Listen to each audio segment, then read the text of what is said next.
got so motherfucking design on right now.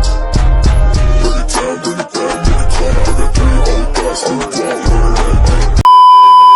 Malam teman-teman semua, sebelumnya perkenalkan nama saya Ibu Angga Kusmantias dengan NIM 121211108 bersama dua rekan saya dalam kelompok 1 yaitu Unaisyah dan Maidayanti Nur Afni.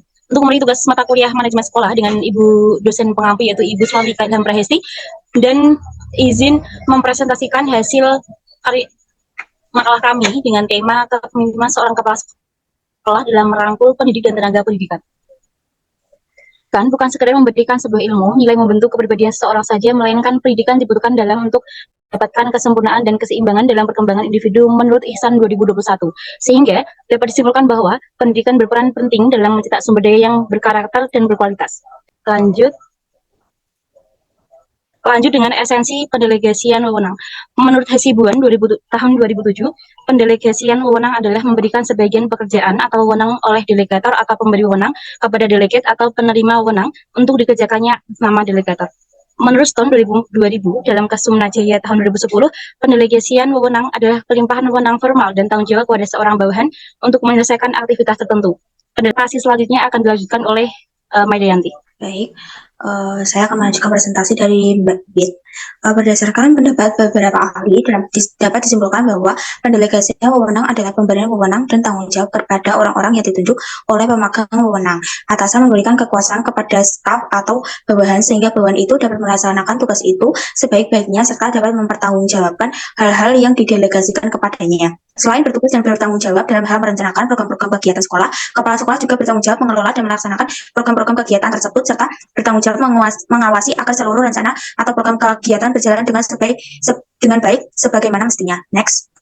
Kepala sekolah bertugas memberikan bimbingan, bantuan, pengawasan, dan penilaian pada masalah-masalah yang berhubungan dengan teknisi penyelenggaraan dan pengembangan pendidikan pengajaran yang berupa perbaikan program dan kegiatan pendidikan pengajaran untuk dapat menciptakan situasi belajar mengajar.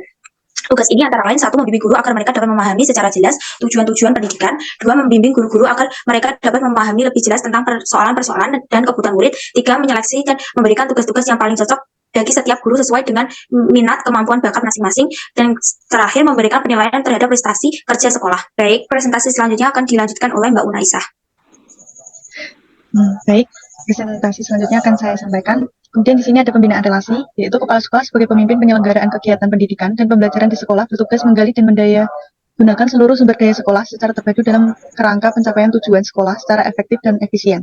Sebagai pemimpin, kepala sekolah berfungsi menggerakkan semua potensi sekolah, khususnya tenaga guru dan tenaga kependidikan bagi pencapaian tujuan sekolah.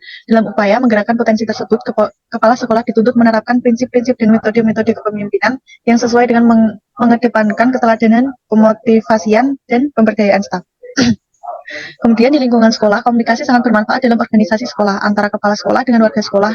Sudah merupakan suatu kegiatan yang mengantar informasi positif maupun negatif terhadap tercapainya sebuah kesepakatan bersama sesuai tujuan dalam sekolah itu sendiri. Komunikasi merupakan hal yang mendukung pencapaian tujuan organisasi. Maka kesimpulannya adalah kepala sekolah mempunyai pengaruh yang sangat besar dalam menentukan arah jalan posisi yang ada di sekolah dalam rangka pencapaian mutu pendidikan dan pendidikan yang maksimal. Sebagai seorang top manager atau kepala sekolah, tidak seharusnya mencari kesalahan atau kekurangan yang ada di sekolah dalam menjalankan fungsi pengawasan. Kepala sekolah diharapkan mampu memberi pengaruh yang baik dalam menetapkan fungsi planning, organizing, actuating,